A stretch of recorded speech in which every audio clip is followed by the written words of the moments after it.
Bintiye Rais wa Jamhuri ya Kenya Cherlene Ruto leo amekuwa ndio anagonga vyombo vya habari kuhusiana na jambo fulani hivi ambalo lilipata kufanyika weekend hii ambayo ilikuwa inaambatana na sikukuu ya Krismasi iliyopata kufanyika siku ya Jumatatu. Kumbuka Cherlene Ruto ndiye bintiye wa kwanza Rais William Ruto, ila amepitwa na dada yake mdogo ambaye anamfuata John Ruto, ambaye mwaka uliopita 2022 John Ruto alipata kumuoa mmewe ambaye ni wa asilia ya kutoka katika nchi ya Nigeria, Alexander Ezenegu, lakini Cherlene akuwa amepata mtu. Lakini fununu na mambo ambayo yanaendelea kwenye mitandao ya kijamii ni kana kwamba Cherlene Ruto has finally found the man that is currently warming her heart amid of the Christmas hustle. Something truly heartwarming happened in gospel singer Daddy Owen's rural home in Kakamega. The popular musician hosted a special introduction ceremony on December 23rd, and guess who was the guest of honor? None other than Cherlene Ruto, the daughter of President William Ruto. The ceremony took place in Eshifiru village within Kakamega County, and it was a beautiful fair.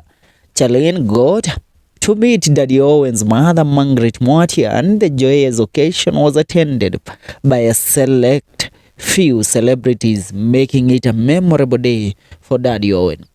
Ikumbukwe pia Daddy Owen mwaka wa 2021 ndipo ambapo alipata kutalikiana na mpenzi wake wa wakati ule ambaye alikuwa daktari, after rumors said it that mpenzi wake Daddy Owen alipata kuhusika na kimapenzi ama kutoka nje ya ndoa na tycoon fulani. Binti yule ambaye alikuwa amemzalia Daddy Owen alipata kutengana na Daddy Owen baada ya yale mambo ambayo yaliweza kugonga vyombo vya habari. Now, going forward, the ceremony, Daddy Owen and Cherlene have often been linked due to their involvement in various charitable events. The duo has been spotted together in numerous instances, sparking rumors and curiosity among fans.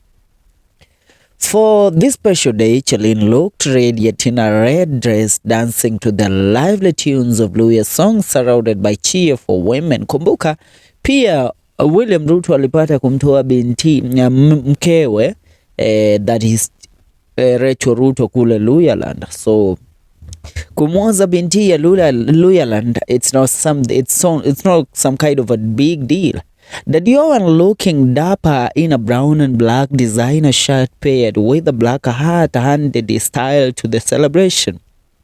Now, despite the relatively low-key nature of the event, the presence of his Sukuti dancers and significant security contingent for Cherlene added an extra touch of grandeur.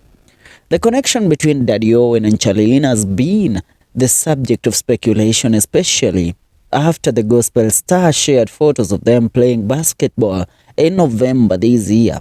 Now, with this introduction ceremony, it seems their bond has reached a new level. It is heartwarming to see moments of joy and connection during the festive season. Congratulations to Daddy Owen and Cherlene Ruto on this occasion, and we wish them all the best in their journey ahead.